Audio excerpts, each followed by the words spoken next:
ETF index mutual funds నేర్చుకుని stock మార్కెట్లో రాణించాలనుకుంటున్నారా? వెంటనే ఈ నెంబర్కి కాల్ చేయండి. నమస్తే రమగారు.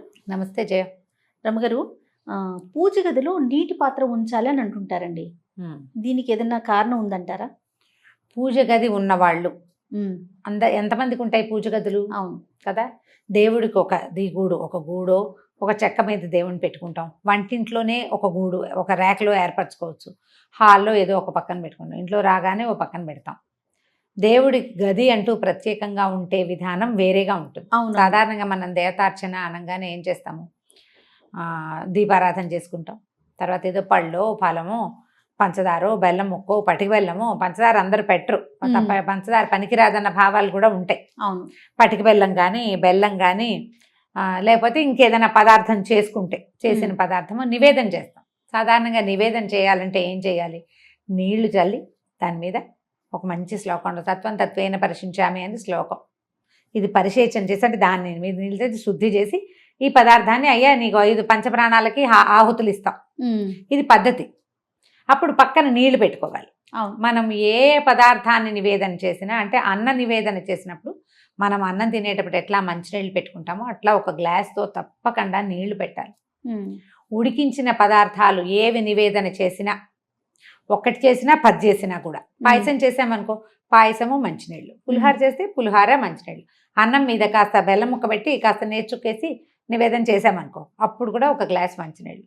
ఇది ఫలాలు పళ్ళు బెల్లం ముక్క పటిక బెల్లం ముక్కకి అక్కర్లా, కానీ ఉడకబెట్టిన పదార్థానికి తప్పకుండా ఒక గ్లాసు మంచినీళ్ళు కూడా పెట్టాలి. మనకి ఎట్లా అవసరము అట్లా. పళ్ళతో పాటు నీళ్ళు ఇవ్వక్కర్లా, బెల్లానికి నీళ్ళు పెట్టరు. అంటే ఇది పూర్తిగా సాంప్రదాయబద్ధమా అంటే మనం సాధారణంగా చెయ్యగలిగే విధి సంగతి చెప్తున్నాం. ఓకే, ఇలా పెట్టుకోవాలి. ఇలా పెట్టినప్పుడు ఈ నీళ్లు ఉంటాయి. తర్వాత మనం నీళ్లు చల్లే నివేదన చేస్తాం. నీళ్లు చల్లకుండా పళ్ళని ఊరికే పెట్టి తీసుకో అని చెప్పరు. పూజా విధానం అంటే ఒట్టిగా దీపారాధన పెట్టి 2 పళ్ళు పెట్టి దండం పెట్టుకునే వాళ్ళకి కాదు ఇది.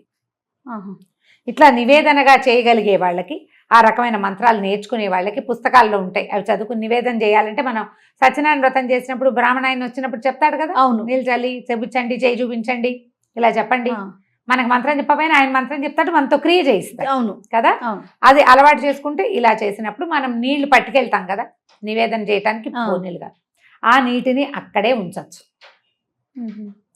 నీళ్లు జీవనాధారం. నీరు ఎక్కడుంటే అక్కడ జీవం ఉంటుంది. నీరు లేని చోట జీవం ఉండదు కదా. ఆ నీటికి ఆధారభూతమైన వాడు నారాయణుడు, విష్ణుమూర్తి.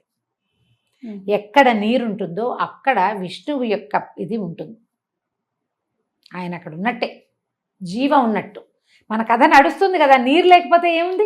పక్షులు కూడా నీటి కోసం వలసపోతాయి వెతుక్కుంటూ, జంతువులు నీటి కోసం వెతుకుతాయి. మనము నీరే కదా మన జీవనాధారం. గాలి ఎంత అవసరమో నీరు కూడా అంతే అవసరం. నీటిలో ఉండేది గాలే కొంత. అవును అవును కదా. కాబట్టి ఈ నీటిని ఇలా గనక దైవం ఎక్కడ పెట్టుకుంటామో అక్కడ నీటిని గనక ఉంచితే అక్కడున్న జీవశక్తి వృద్ధి అవుతుందని ఒక నమ్మకం. ఓకే, మనం ఈ పట్టుకెళ్ళిన నీళ్ళు అక్కడే ఉంచేస్తాం. రేపొద్దున మళ్ళీ ఆ నీళ్ళు తీసేసి ఫ్రెష్ నీళ్ళు పెట్టుకుంటాం. నివేదన చేసేసాక పళ్ళు తెచ్చేసుకుంటాం, కానీ నీళ్లు తీసుకురాము. నీరు అక్కడే ఉంటుంది. మనం నీళ్ళు చల్లడానికి పట్టుకెళ్ళామా? ఈ పట్టుకెళ్ళేవి రాగి పాత్ర అయితే దాంట్లో ఒక తులసి దళం కానీ వేసి కనుక, నులతలు లేకపోయినా పర్వాలేదు, వేసి పెట్టుకుంటే మర్నాడు పొద్దున నీరు తాగొచ్చు కూడా మనం.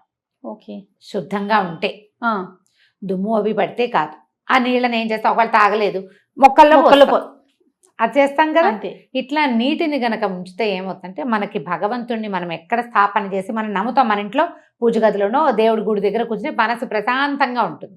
అక్కడున్న ఆ శక్తి వృద్ధి అవుతుంది ఈ నీటిని ఉంచటం వల్ల. ఒకవేళ మనకి ఇలా అవకాశం లేదు, గది లేదు, కింద కూర్చునే వీలు లేదు, ఎక్కడో గోడకు ఒక చెక్క పెట్టుకున్నాము, దేవుడి పటాలన్నీ పెట్టుకుంటాం. తెల్లవారుగానే ఏదో 2 పువ్వులు పెట్టుకుని కాస్త దీపం పెట్టుకుని అగరత్తులు వెలిగించు దండం పెట్టుకుంటాం.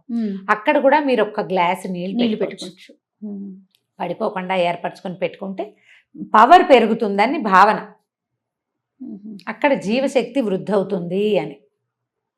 అవకాశం ఉంటే పెట్టుకోండి, అవకాశం లేకపోతే మనస్ఫూర్తిగా ఒక నమస్కారం చేయండి. ఎందుకు పెడతారు అని చెప్తున్నాం, కానీ పెట్టి తీరవలసిందేనని మాత్రం లేదు. ఓకే, పెట్టాల్సిందే అని కాదు. పెట్టుకుంటే మంచిది, మీకు కుదిరితే పెట్టుకోవచ్చు. మీ ఇంట్లో అలవాటు కూడా ఉంటాయి. లేనిపోని అలవాట్లు చాదస్తాలకి దిగద్దు, కాంప్లికేటెడ్గా చేసుకోకండి లైఫ్ని.